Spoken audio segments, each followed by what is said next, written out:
Hello, hope you all had a fantastic weekend. Thanks for starting your week with us here on First Take alongside Skip Bayless and Stephen A. Smith. I'm Molly Karam. Good morning, Glad to see you guys. here in Bristol, Connecticut. I'll be here all week. Thank you. Skip, another costly win for your squad. Obviously, Yep. Tony Romo suffering a fractured left collarbone in the third quarter of Sunday's win against the Eagles. So no Romo, no Dez, a slew of other injuries. They are 2-0, but Skip, are your Cowboys done? Despite what my friend Stephen A. Smith was tweeting last night, no, they are not done. Not unless you tell me that both Romo and Dez are done for the entire year. Or you tell me that Dez and Romo return a little prematurely and they re-break the bones that are now broken. But Stephen A. Smith, if the best case happens, if Romo and Dez both return and remain 100%, you better believe this football team can get to the Super Bowl, because if they return healthy, the NFC is going to have hell to pay. So let's talk about what happens in the interim.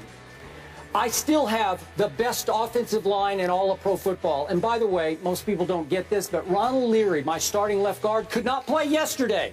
So he should be back with a pulled groin by next week. Yeah. And my defense remains underrated because it keeps battling its tail off for Rod Marinelli.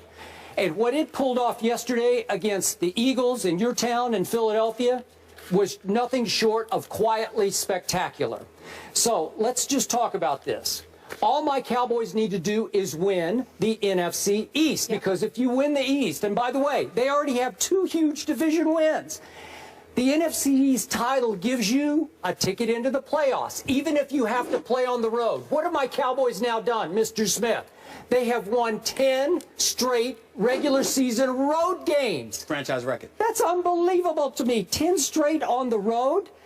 And they have beaten Chip Kelly all 3 times in Philadelphia that Chip has coached in Philadelphia. Really? That's unbelievable. This team, as I keep trying to remind you, loves to play and to win on the road. So would I bet against them in road playoff games? Should they have won at Green Bay last year? Because we know that was a you-know-what. That was a you-know-what. So let's get back to, even if Dez and Romo are gone for 7 or 8 games, can my Dallas Cowboys win the East? Absolutely, because maybe you can correct me on this, but I don't see their 3 division rivals, any of those 3, running away with the NFC East. Listen, your Giants are not 0-2 awful. The Eagles are not 0-2 awful. They will both make a little noise. They will both have their moments. Hey, the Redskins are not bad. They've already had their moment, but they still have Kirk Cousins at quarterback, which is why I don't fear long-term the Washington Redskins. So let me just go to, if my Cowboys, with Brandon Weeden at quarterback, who, by the way, very quietly went 7 for his 7 that he threw in that game yesterday, 7 for 7. And remember, this is his 2nd year in the system, and he made a big point last night. This is the first time since 7th grade that he's had the same offensive coordinator for 2 straight years. So he's far more comfortable in this system now than he used to be. Yep. So what if my Cowboys, who have some guts and fight in them that is becoming special, what if they pull off a win against Atlanta at home? What if they go to New Orleans, where Jameis Winston won yesterday, and beat Drew Brees to get to 4-0? Right. Guess what happens then? Here comes Greg Hardy. Here comes Rolando McClain. Maybe here comes back Randy Gregory from his high ankle sprain. You don't think that defense is just going to get a little stronger, but stronger? They will. So do I think they're done? No, they're not done, because they still can win the NFC East. Thank you very much.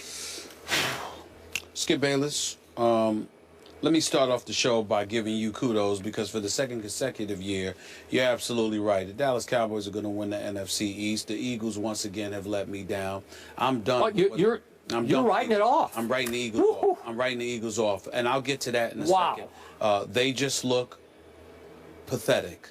I can't believe how awful they have looked yesterday. The Dallas Cowboys looked sensational defensively. When I imagine the fact that they don't have Scandrick, that they don't have, Randy Gregory, okay, that they don't have Greg Hardy, that they don't have Rolando McClain, and I look at what that defense was able to do yesterday. It's very impressive. There's no question about it. And when you imagine Des Bryant and Tony Romo, it's clearly it's understandable why they were your Super Bowl picks. The Philadelphia Eagles are an entirely different story. The Philadelphia Eagles had 17 yards rushing yesterday. 17 yards rushing. In 2 games, they have a grand total of 70 yards rushing. Their 17 yards rushing yesterday is the worst since the franchise was in existence in 1961. Yeah. That's how bad the Eagles' offense was. Sam Bradford looked like a straight-up... I'm not going to even call him names. What I'm going to say is he looked pathetically weak. He looked petrified. He looked in over his head like a deer caught in headlights. The offensive line, whether it was Kelsey, whether it was Gardner, whether it was this dude Barbary or whomever, the Eagles' offensive line is a shell of itself, and Chip Kelly looks like no genius. You got rid of Evan Mathis, who's now in Denver. This was an 11-year veteran and an all-pro at your left tackle spot. You see where that's got you, okay? Jeremy Maclin, your wide receiver, is gone. Clearly, Chip Kelly is so addicted to his system. His level of intelligence and his IQ is so above the charts compared to everybody else that somehow, some way, he does not believe that he needs talent in order to win in the NFL. He only needs his system. So, Skip Bayless, I will concede that you are absolutely, positively, 100% correct about your Cowboys as it pertains to the NFC East. Here's the thing. Here we go again with accident waiting to happen. I was not measuring the Dallas Cowboys according to the NFC East. Sure, I picked the Eagles. Sure, I thought that they would do some damage because of their offense. Sure, I was wrong about that. I'm wrong about quite a few things. I don't pretend to be infallible, nor do I pretend to be perfect. What I pretend to be, which is not pretentious at all, is accuracy as it pertains to the Dallas Cowboys overall. And what do I consistently say? At some point in time, the Dallas Cowboys, just like Jay Cutler, they won't let you down. Just be patient. What can go wrong will go wrong.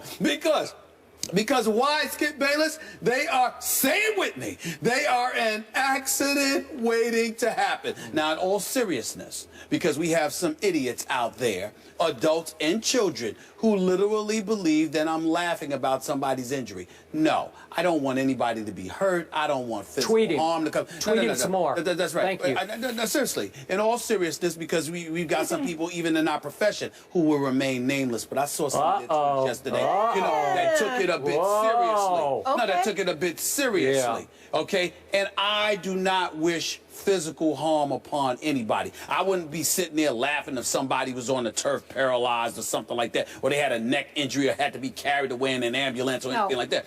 Injuries come with the game of football. As long as from a health standpoint you're ultimately okay, all right, and you don't have your career shattered or anything like that. When I'm laughing about it, it's about the result it's going to have on your football team, not necessarily you being injured. So everybody needs to pump the brakes there. Having said all of that, I couldn't help but giggle when I saw Tony Romo go down, because I said to myself, I hope he's okay. But I looked at Jerry Jones, who looked like he was on the verge of being taken to the hospital himself because of how depressed he looked, okay? You looked at the Dallas Cowboys season just flashing before their very eyes. I imagined and reminisced about my man Skip Bayless saying that I'm not just picking the Dallas Cowboys to win the NFC East. I'm picking the Dallas Cowboys to win the NFC. I'm picking the Dallas Cowboys to represent the NFC in the Super Bowl. And I couldn't help but laugh, because yet again, what did I tell you? The Dallas Cowboys, I believe, like you, they have the best receiver in football, because I'm not ready to put Des Bryant over Charles Johnson, because Megatron just doesn't seem to be Megatron. I think he's taken a bit too many hits in his career. Calvin Johnson. I'm looking at Calvin Johnson, Megatron. Calvin Johnson. I'm looking at Tony Romo. We know he's a big-time quarterback. We know what stats he can put up. But when the moment arrives, what's going to happen? I'm looking at their running game, which is virtually non-existent as far as I'm concerned. That defense, led by Rod Marinelli, looks like it could potentially be big time. There's no question about it. But the absence of Tony Romo in combo with Des Bryant for at least 8 weeks, I think it's safe to say this is what's going to happen. The NFC East is a wash because all the Dallas Cowboys have to do is play 500 football the rest of the way, and they got the division. Because I think 9 wins are going to deliver you the NFC East. But is it going to deliver you home field advantage? No, I don't need it. I don't need it. Against the Green Bay Packers? Against the Arizona Cardinals, they can definitely win against at the Seattle Arizona. Seahawks. They can absolutely win at Seattle. I'm not saying Dallas has the talent to win anywhere. They also have the mindset. And not only that, and they win better. They play better on the road to me than they do at home. No doubt. I'm simply saying to you that all of the stuff that transpired yesterday, all of the stuff that happened over the Dallas Cowboys over the last 2 weeks, lent itself towards my position, which is this. At some point in time, something will go wrong with this team. I don't know what it is. I don't know what it is. It could be a traffic jam going to Texas Stadium, for crying out loud. It could be food poisoning for one particular game. It could be somebody. I don't know. All I know is that it never ever fails. And that is what made me giggle, because this is nothing more. Don't think for 1 second that this is the last thing that's going to happen to the Cowboys. You can book it. Something's going to happen with Dez Bryant. A lot of good stuff is about to happen. Something's going to happen with Dez Bryant's injury. Something's going to happen with Tony Romo's injury. It's going to get prolonged somehow, some way. Something's going to get in the way, because this is what it is, Skip. They are not meant to win. Their time has come. Their time is gone, and regardless of what happened yesterday, regardless of their victory, more harm than good was brought to the Dallas Cowboys, even in victory. And that is what it just... Without their big 3 from last year, they still got it done. The Eagles might be more laughable right now. So what? No, the Eagles are a joke. The Eagles are a joke. The difference between the Eagles and the Cowboys is that the Eagles are nothing to laugh about. And we're going to get into that in a minute. Because the Cowboys are talented. The Eagles, they look soft. They look ill-prepared. Okay, save that for a second. Save that. That's all it is. I've been trying to get this through your head. My Cowboys are now an accident waiting to unhappen. Oh, really? Because watch what's about to happen. If Romo and Dez do get back in, let's say, 8 weeks, best case scenario, we'll save that tape and we'll play it again and again Please and again. do. The accident waiting to happen. Please do. You know why? Please do. There's something going on with this football team. There's something special. The guts, the fight. If they were 0-2, if they had blown the game to Eli and then gone to Philly, and after Romo went down, Brandon Weeden stinks it up, and they blow the little lead that they have, and they lose to the Eagles to fall to 0-2, I'd be right there with you. That did not happen yesterday. Do you realize, against the vaunted genius that is Chip Kelly, that Chip's offense in Philadelphia against my Cowboy defense, against Rod Marinelli in 3 tries, has averaged 13.3 points. Against the rest of the opponents at home in the Chip Kelly regime, they're averaging 30 points a game. 30 a game versus 13.3. Something is going on here with this coordinator and this defense that can get them through the night. The offensive line didn't go away. Just watch what's going to happen now, because if they can just keep their heads above water, and I just made the case, I give them a shot against Atlanta and at New Orleans. I don't give them a shot in the 5th game against New England, but then they get a bye week. And if they start to get healthy and eligible, your prediction about accident waiting to happen is going to go right down the toilet. Skip Bayless, I know that you love to be right. You're just addicted to the world confirming that you're right. But let's be clear about especially against you. He was pretty right yesterday with the picks, though. We'll give you props on that. So what? A dead clock. So what? Oh, this dead clock is right every Monday. That's not true. That's not true. There's a few games you've gotten wrong last week. Let's call a spade now. Yeah, but who's ahead? I think I'm ahead of you like 7-1. No, it's not 7-1. It's significantly much closer than that. But that's neither here nor there, Skip Bayless, because for me, as long as I'm right about the Cowboys, it does not bother me. And this is the beauty of it all. Because let me tell you something right now. Let me remind the world of my promise. Not a bet, but a promise that I would have to wear Dallas Cowboys paraphernalia the entire week of Super Bowl week in the event that the Dallas Cowboys get to the Super Bowl. We all know I don't want that nightmare. And I am telling you right now, it will not happen. And that's what you have to pay attention to right here. Skip Bayless, you sit there and you hit your Wagoner team. You're addicted. You hold on to them. And then you are absolutely, positively miserable for months when it doesn't happen. So at the end of the day, Where does my joy come from? My joy comes from the reality that from December on, Skip Bayless is going to have a very, very miserable offseason because your Dallas Cowboys are going to let you down. Tony Romo will come back. Des Bryant will come back. And I promise you, something else will happen because it's already been ruined. They ain't getting home field. It's already, and even though they perform well on the road, they're not getting home field. You can cancel that. There's no way on earth that the Dallas Cowboys getting home field advantage come playoff time with them being gone for 8 to 10 weeks. Tony Romo and Des Bryant. It's just not going to happen. Brandon Whedon is going to lead you to victory. Come on now. It's just not going to happen. I mean, he's going to win a couple of games now. They ain't going to completely wet the bed.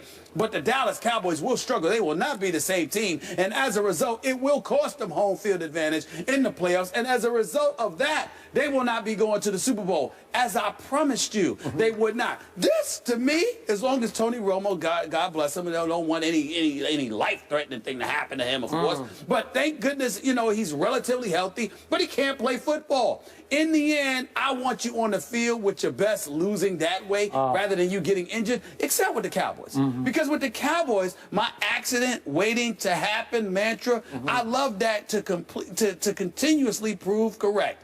Okay, whatever can go wrong will. And that is what has happened to the Cowboys. And you will be forced to face that sooner than you think. And you will be forced to wear Cowboy paraphernalia for that whole week leading up. It will not happen. No? It will not happen. Our bet is still in. It's no bet. Yeah. I didn't even ask you to bet me. I volunteered. That's no true. bet involved. I will gladly do this because it will not happen. Okay. That miracle will not try to Okay, but you're declaring it null and void as in it can't happen now, but it's still in effect, right? It can happen. Okay, I just want to make sure it's still in effect. We got it on record. All right, you heard from Skip and Stephen A. on the matter. Now it's time for you guys to weigh in on Twitter. Let us know what you think by replying yes or no to the hashtag #LosingRomo.